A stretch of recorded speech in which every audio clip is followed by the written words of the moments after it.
Hey, Brett Henry, MG Leadership Series. Welcome to today's session. Before we get started with today's session, I wanted to loop back to last week's leadership stream. We talked about reasons Indonesia will lead in the recovery, and I got a few questions around what are the data sets that we were using. So I thought I'd quickly share some of those data sets. The first reason Indonesia is going to lead in the recovery is really around the fact that it's a very large domestic market. And if you look at 2019 domestic volumes before the pandemic, across the region, Indonesia made up around 40%, plus or minus of that total volume. It's around 79 million passengers. It's easily twice as big as the next closest domestic market. And that's just looking at air passenger volume. If you toss in bus, rail, ferry, it just increases the advantage. So if you assume a domestic-led recovery over the next 12 to 18 months, it definitely is a really positive positioning point for Indonesia as an advantage. The second reason Indonesia is going to be at a big advantage during the recovery is their absolute vaccination numbers. So while you may see some data showing Indonesia, lagging a bit on a percentage basis, because of the size of the population, if you look at the absolute numbers, they've vaccinated, essentially 3 times or more than any other country in Southeast Asia. In fact, if you looked in the world, they're in the top 10 in terms of absolute number of people that they have vaccinated.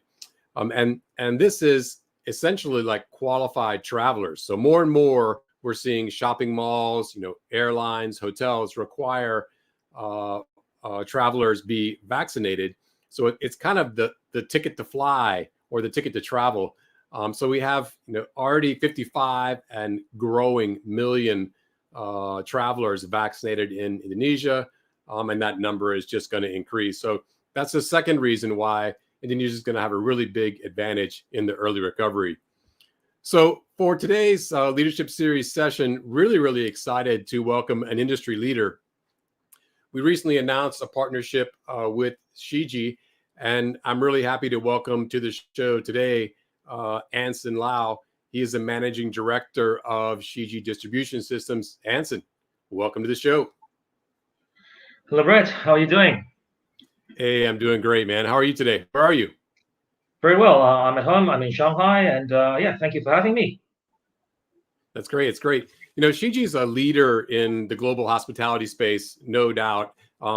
Myself, as well as all the MG team members, really admire your organization. You're much larger than us and one that we look up to.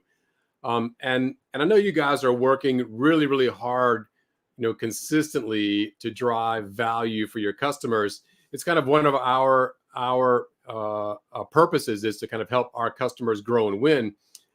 So I'm really interested to talk to you today about changes you've seen during the pandemic and areas that you and the Shiji team have been focused on in terms of acceleration of or change in technology adoption. Sounds great. So talk to me a little bit about who is Shiji, and then we'll get into some about what you're seeing in terms of tech during the pandemic. Yeah, Shiji is an IT solution provider company. A lot of people think Shiji is only in the hospitality industry. Actually, Shiji provides IT solutions across 4 verticals: hospitality, F&B, retail, and also leisure solutions for places like theme parks and tourist destinations. So for the purpose of our discussion today, I'll just focus on the hospitality sector of our business. So in the hospitality sector, we provide solutions, essentially every IT solution that a hotel needs to open, from PMS to CRS, channel management, back office solution, HR system, finance system, supply chain system, even hardware. Anything that you need to open a hotel, we provide. And obviously, the business that I look after, distribution solutions, we provide things that connects the hotel through channels like yourself. Mm-hmm. And the company is based in China.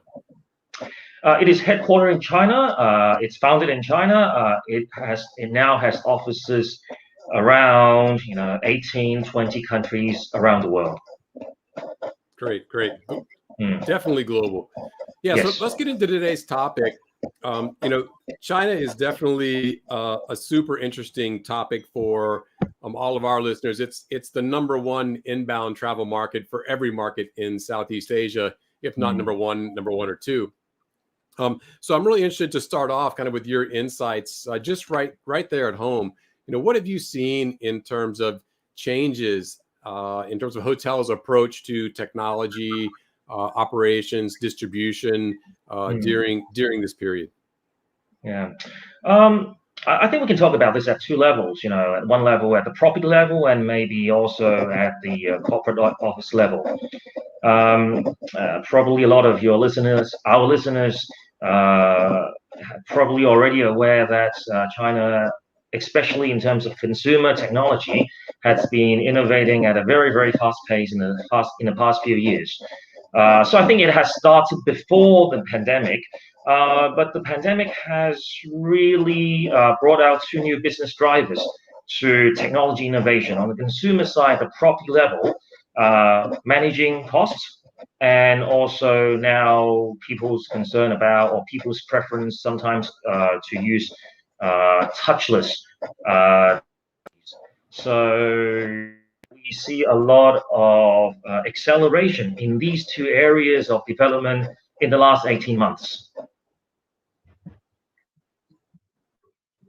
So it's automation and touchless technologies, is it? Yeah. Automation, touchless, self-service. Yeah. Touchless essentially, in most cases, means self-service. So give me some examples, specifically around how people or how hotels are adopting self-service, touchless type technologies. Yeah, I could probably give you a couple of examples. The obvious one is, pre-stay when a guest arrives to the properties and is looking to check in. I think many countries in the world now also have requirements where a hotel must validate a person's ID against their face, to check them in. And normally this is done at the front desk. You give the hotel staff your passport or an ID card. They look at the ID, they look at you, and if it matches, they check you in.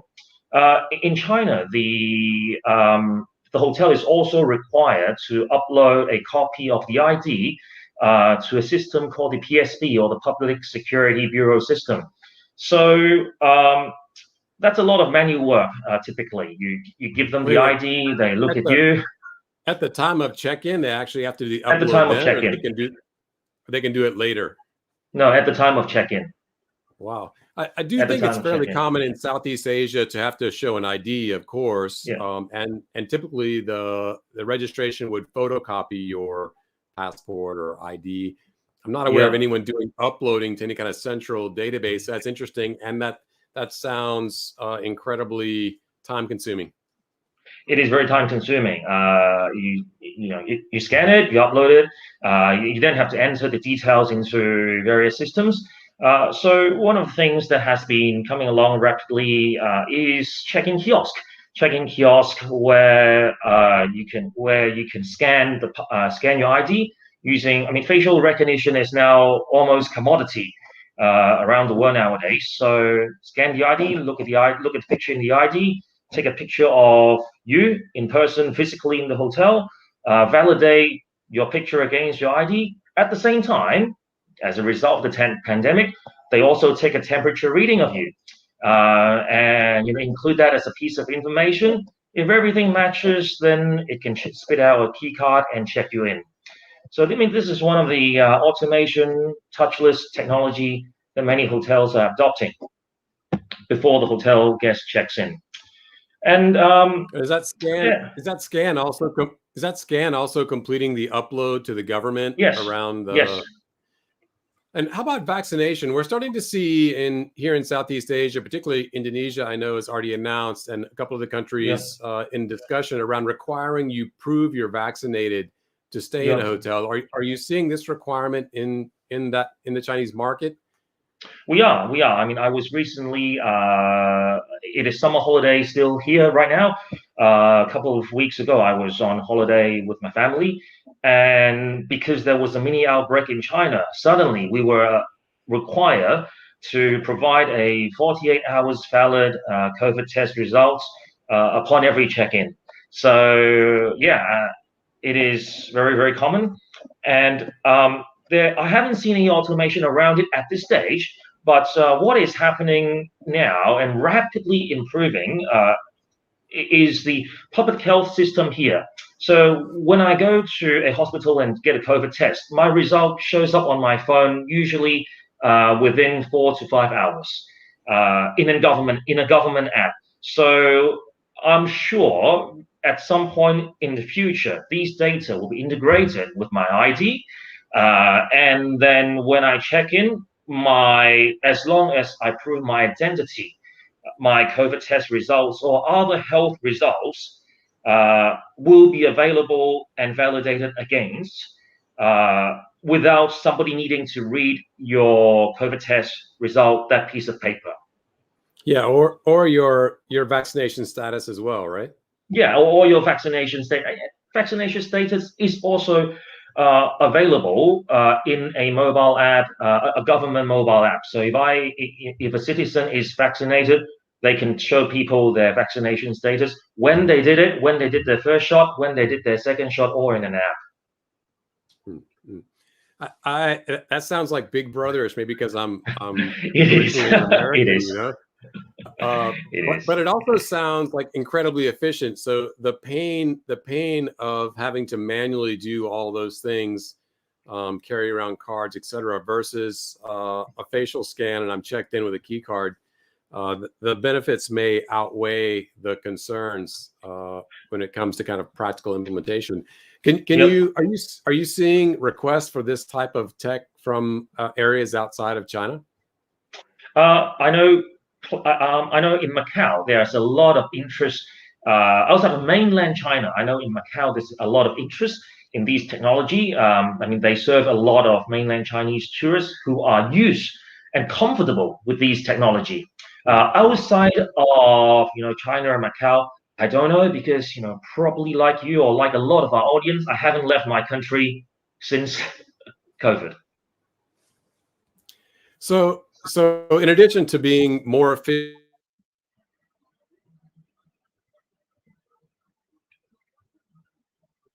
Hello. as well, right? Where Sorry, you broke up, Henry. one of the things I've seen hotels respond with during the pandemic is they got to do more with less people, right? Trying to drive costs down. This definitely is something that can have a great impact on costs. Correct. And one of these things that are very, very common nowadays is allowing the guests to use their own device. This is very important because using your own device doesn't require training. Everybody's comfortable with their own device. To request various services, from ordering meals to your room, or asking for a pair of slippers, or asking for a bottle of water or an extra towel. And then even better, having a robot delivery. That's that has allowed the hotel to not only reduce headcounts, but in many cases increase their service level, because when you use your own device, typically through scanning a QR code, opening up a page to request a service, you're not going to run into cases where the operator's line is engaged or nobody picks up quickly. And if there are enough robots, you get your stuff delivered very, very quickly. So yeah, it's a win-win, saving costs as well as delivering higher level of customer satisfaction. Yeah, and maybe in the pandemic, I've never really been excited to get my things via robot, but I'm maybe in the older generation. But the idea during the changes during the pandemic, where I don't want a person coming to my door, just from a hygiene and safety perspective, it sounds, I don't know if it is safer, but it sounds safer to have a robot deliver my extra towels or toiletries, right? Yeah, I mean, certainly feels safer to a lot of people.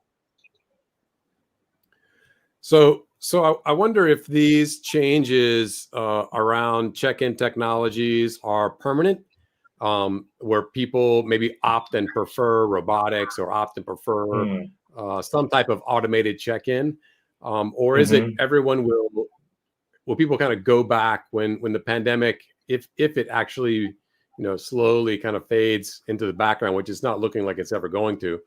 We're here with it, but if it did, are these kind of tech and automation changes permanent?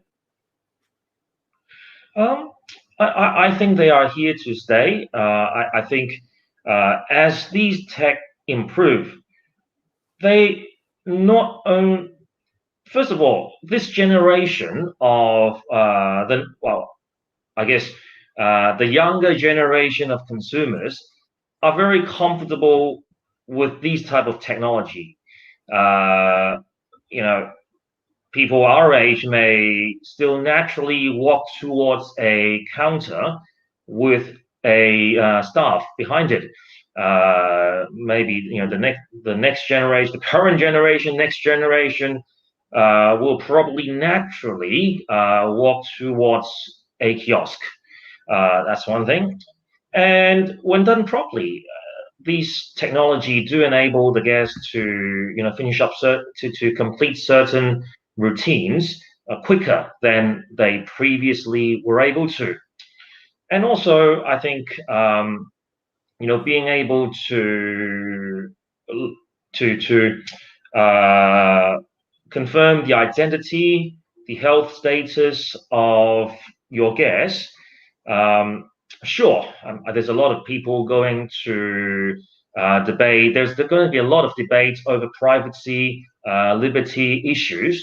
But from a regulatory perspective, from a hotel management perspective, it will be it's good to be able to provide your guests an additional level of security and also confidence in terms of the that you're able to track the health status of all the guests that has stayed in the same property with you or close to you or have come into contact with you. Yeah, I mean, Anson, I'm with you. I think that it's for sure here to stay, and the robotics, I think, is a no-brainer. As those Yeah. improve more and more, it'll just become the default.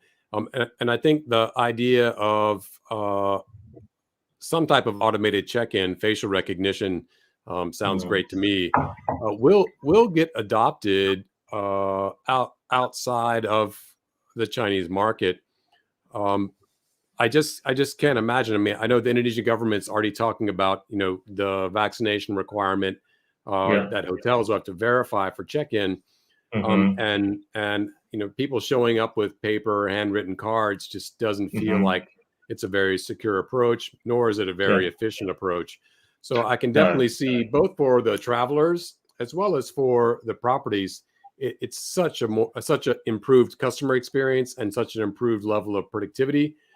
I think those technologies are going to be pushing into the Southeast Asian markets for sure. I think there's less of a concern around data privacy here, if in exchange for my data I'm getting a better experience, right? I think so. I think in Southeast Asia we've got a few drivers that helps these type of technology to grow. One is our demographics. We in Southeast Asia we are generally a higher density. We usually have cities, higher population density. And for these things to become commodities, economy of scale, I think it's very important. So I think Indonesia, you guys, I think, have the fourth largest population in the world. Yes, Um, yes. yeah, I mean, have a very strong demographic foundation for businesses to be able to sell and service and make a profit out of delivering these technologies to hotel and also for hotels to adopt them.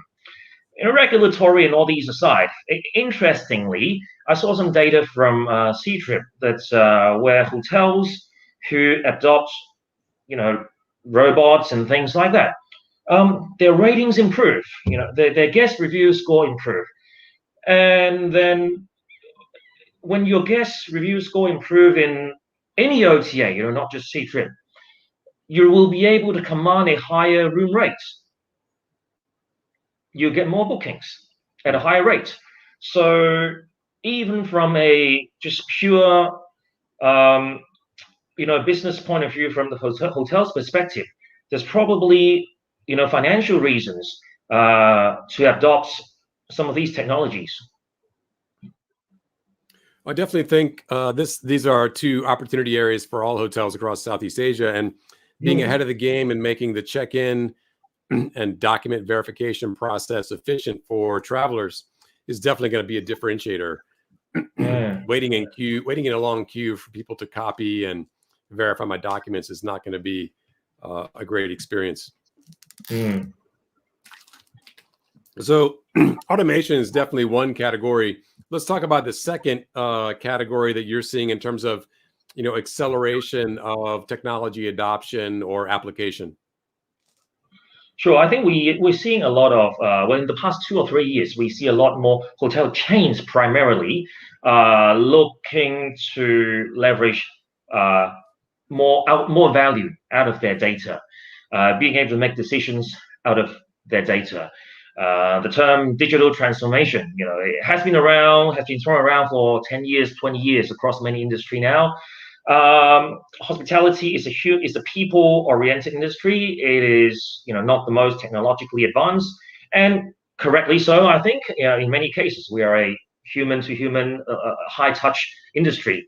But in the past 2 years, many hotel chains are now looking to really get their data in order and to be able to, leverage these data technology and to be able to make better decisions. Are you? I've heard people talk about digital transformation or big data or AI, ML, for years, and I haven't seen a whole lot of changes. I mean, are hotels? Have you really seen hotels kind of shift their efforts and focus more on, data-driven decision making as a result of the pandemic? I do not know if it is a result of the pandemic. We've seen this starting to happen maybe about 2 to 3 years ago, pre-pandemic, where hotels have started to really engage in deep conversations about the possibilities. And then again, in the last 18 months or so, hotel chains, typically chains, started to put their money where their mouth is and invest in technology where to build data warehouse, to build data analytics that takes them to the next level. So what do they actually do, and what areas are they getting started on in terms of trying to use data to make better decisions? Is it revenue management? Is it I don't know, email marketing? How are they? What are the areas they're trying to take this more data-driven approach towards that you're seeing? Right. Yeah. I mean, revenue management is the obvious one. But I think the hotels or the customers we work with, they typically want to take a more holistic approach. They know they've got a lot of properties. They know they've got a lot of system in each property, from PMS, F&B POS system, there's reservation system, their CRM, the finance system, down to their supply chain system, gym, spa system. There's a lot of spend data. There's a lot of customer data, consumer preference data in those systems, engineering system, maintenance systems. So some of them, well, in fact, what most of them wants to do now is to have all these data mapped into a correct or a useful data model, extracted in real time or almost real time, effectively real time, and then warehouse them in a data warehouse. And then from that, be able to run analytics of it. And then once the analytics are out, they'll fine tune it to find what is useful, what is not useful, and then incorporate the key ones into their daily operations. That's kind of how we've been working with our customer on helping them with whatever you call it, the fancy name, digital transformation, the less fancy name, data-driven decision making. Yeah. All of that sounds like what do they call this? Like American lingo would be like apple pie, puppies. I mean, it sounds like a beautiful thing. No matter who says it, everybody would want it. I think it really has been difficult for brands to make the investments, as well as take action and really change the way that they're working.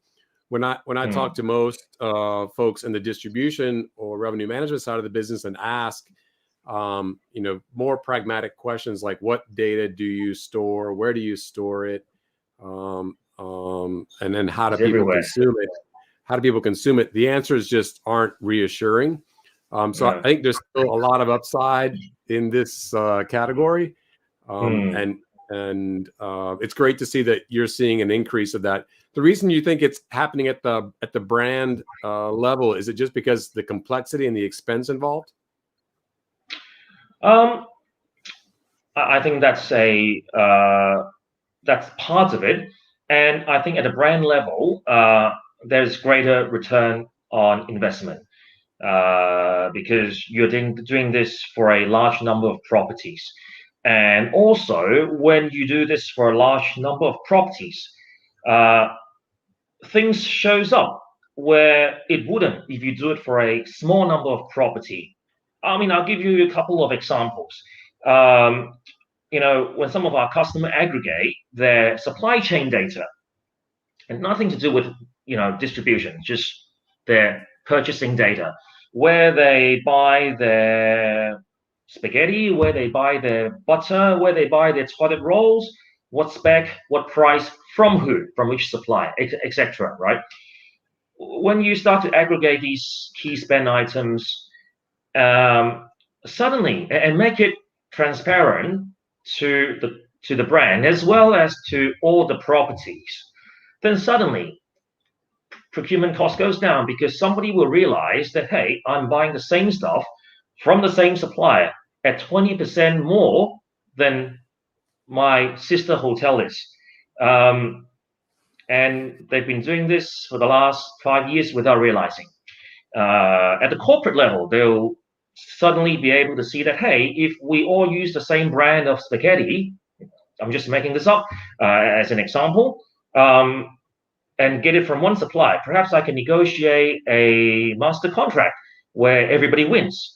So without a large number of properties, without the scale and depth of data, it is hard to get a good ROI out of these data transformation or digital transformation projects. I think that's a great example in the procurement as a category to optimize by better using your aggregate data. I think at the smaller end, there are some, I don't mean to be too tough on hotels. I mean, there are some categories that I think hotels are definitely, being data driven in terms of decision making. And that's the revenue management that we mentioned, and maybe marketing and distribution, which we're going to talk about in just a second. I think there's also great companies out there trying to bring kind of better data-driven decision making to the small and medium-sized hotels. People like Pace or Atomize or Radiant One are some that come to mind. Zuzu are all trying to target and bring kind of better data-driven analytics to the revenue management space. And I think in the marketing and distribution space, also lots of hotels doing a better job of using data to drive their decisions around channels. So let's talk about, since you and I are both spend a lot of time thinking about distribution and channels, based on our roles. So let's talk about changes you might have seen in distribution. Have there been changes that you've seen as a result? A lot of changes, a lot.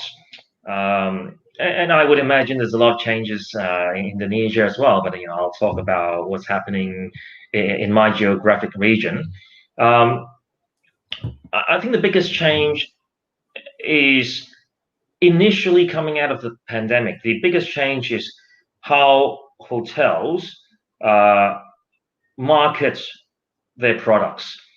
Um, yeah, before the pandemic, it was, pictures, descriptions, and the traditional OTA type content. And out of the pandemic, um, live stream and videos, high quality, rich content became very popular. You may have, and also a lot of our audiences may have seen news where the chairman founder of Ctrip, he himself put on a lot of different costumes, went around many different places of China, and did a whole series of live streams selling Oh wow, that's great. hotels and This travel is products. this image Demas has up now. This is all the chairman of Ctrip, is it? Yes, Wow, that's an yes. inspiration. You and I should be live streaming more. Look at that. We should dress up too. Yes, we should. We should. Costumes next No, time. it is an inspiration. It really was at that time because the industry was hurt very badly, and he was able to jump out. He didn't mind, in some people's mind, making himself look funny to promote and revive the industry and give a lot of people in the industry, a shot of confidence and hope. Um, it also drove large sales volume at that time as well. So that kind of picked up a lot of momentum. And from that point on, OTA started to work a lot closer with hotel chains, hotels on co-marketing, uh, on creating content together, on coming up with marketing campaigns, as partners together to sell products. Previously the relationship was more like a supplier agent relationship between hotels and OTAs. I think last year, especially, the relationship between them became a lot closer, a lot more of a close partner relationship. So I've seen a lot of travel brands doing live streams in across Southeast Asia. Maybe we saw some of the successes with these in mainland China and are trying to apply some of those learnings. But I've seen some by major OTA brands that honestly, there's probably more people watching this stream than were watching this kind of major OTA brands live stream. So what do you think it takes to be successful, other than a CEO who's willing to dress up in funny costumes? Are there other kind of key attributes that you think help make travel live streams successful? Yeah, it is tough. It is tough. It was very popular last year because when people was avoiding going out, I mean, the only place you get traffic is online, right? And people have time on their hand and they're on their phone or on their device scrolling through video. So it was very popular last year. It was probably easier last year, but it's a tough sell for a couple of reasons, I think. Selling through live stream initially came from the retail industry, especially the cosmetics industry. And it was very effective for the retail industry because, first of all, you have virtually unlimited inventory. If you're selling, cosmetic products, right? You essentially can sell as many as people wants to buy. And there is when you buy, you essentially redeem. Like there's no redemption rate issues. But for the travel industry, for the hotel industry, it's a little different. Inventory is limited. A hotel only has 300, 400 rooms or whatever. It can't sell more than 300 rooms. And then between the purchase and the redemption, there's a time, and then people need to figure out whether they really can find some time to travel and go to that place that they wanted to go to. So it adds a level of complexity to doing a successful live stream, in my opinion, in the hotel industry. So I think to do a good I would guess job, there's also there's in addition to can I get time off? I would guess there's complexity in now I gotta use. I guess you're getting a voucher or something like a voucher, right? Yep. that Yep. Yep. you have to see if you can redeem or use. Yep. That's right. You know, are there blackout dates? Can I get flights? Well, how much are the flights? I may get a very cheap hotel, but if the flights are very expensive, then well, maybe I will not go. Like there's just a lot more involved between between the initial purchase and the redemption. So I think to make a live stream successful, there's some key. There are probably three key ingredients.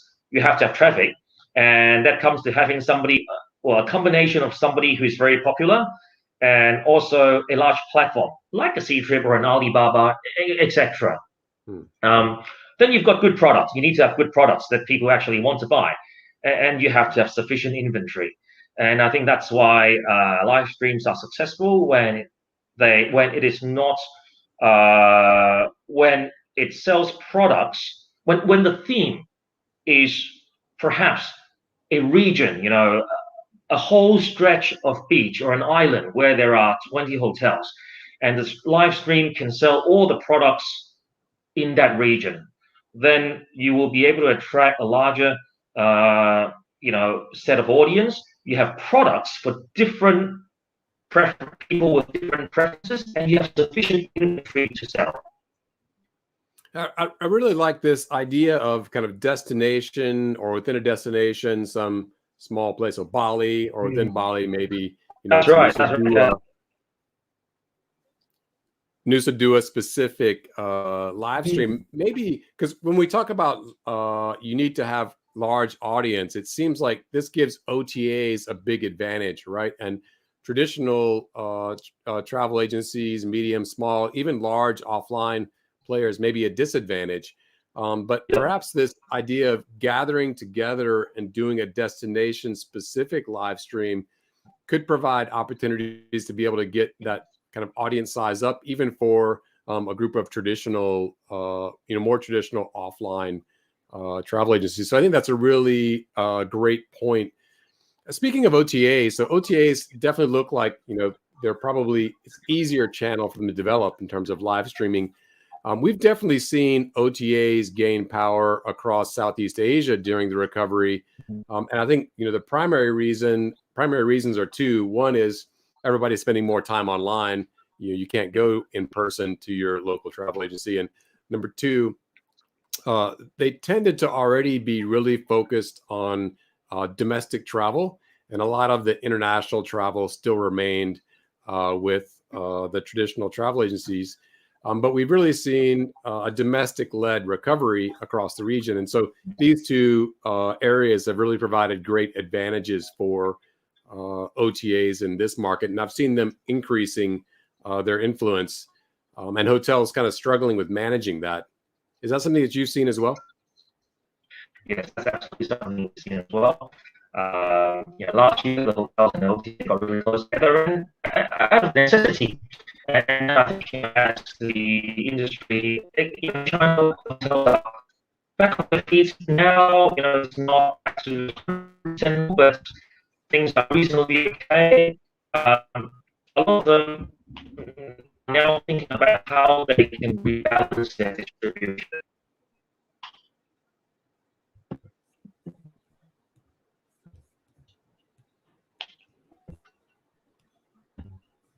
Hello? Hey, I lost you there for a second, but I'm back. So I think this is a really important point. What are the strategies hotels can use to try to rebalance their distribution or keep kind of OTAs in check?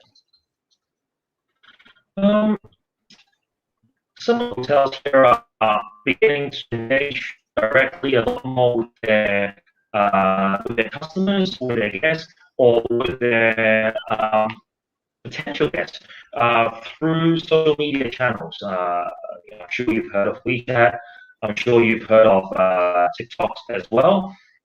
So by creating their own channel there, engaging their customers directly there, attracting an audience, they're hoping to, or trying to get more direct engagement there. And I think the other way that hotels are, especially hotel chains, are looking to do is to develop more corporate customers, domestic corporate customers. Yeah, that's something we've seen happening. I heard from one of my customers, a very large chain in China, that they believe, based on their own calculation, for select service hotel, 90% of their guests they believe are corporate travelers. When I say sorry, business travelers, but only 10% of those book through proper business booking channels. The others book through OTAs. So they kind of want to increase the mix of business traveler booking through business booking channels. That's really interesting. I don't know that we've seen a lot of corporate travel restart yet in Southeast Asia because of even the domestic markets have been fairly restrictive. So that's really encouraging news.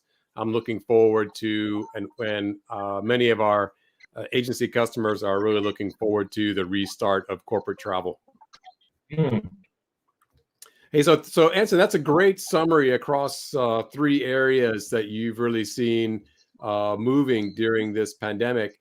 The first is kind of a move towards more automation, touchless automation, whether it be facial recognition check-in, robots.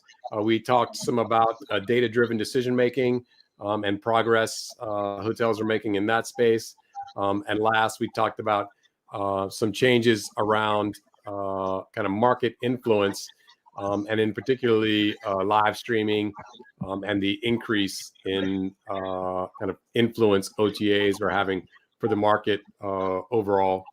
So I really appreciate you joining the MG Leadership Series today, sharing some of your insights. It was a pleasure. As we kind of think about wrapping up, what's ahead for you and Shiji for the rest of 2021? Yeah, for us, corporate travel is a big focus. Well, for Shiji distribution in China specifically, corporate travel is a huge focus simply because 90% of those, if not more, are offline, and we're in the business of providing connectivity and moving those online. So that's that. For Shiji distribution internationally, getting a strong push into the US and in the European market is also a very strong focus. I noticed that a lot of Chinese travel agents, especially bed banks like yourself, are very, very interested in the European market because they see that it's rebounded. It has come back up very, very quickly. So that's a focus for us as well. In terms of Shiji Group, our next generation property management technology, Shiji Enterprise Platform, is our key focus. It's something that I'm sure you and your audience will see and hear a lot more in the near future. Looking forward to hearing about that. Anson, thanks again for joining today. Really, really great to host you on the MG Leadership Series. Thank you very much, Brett.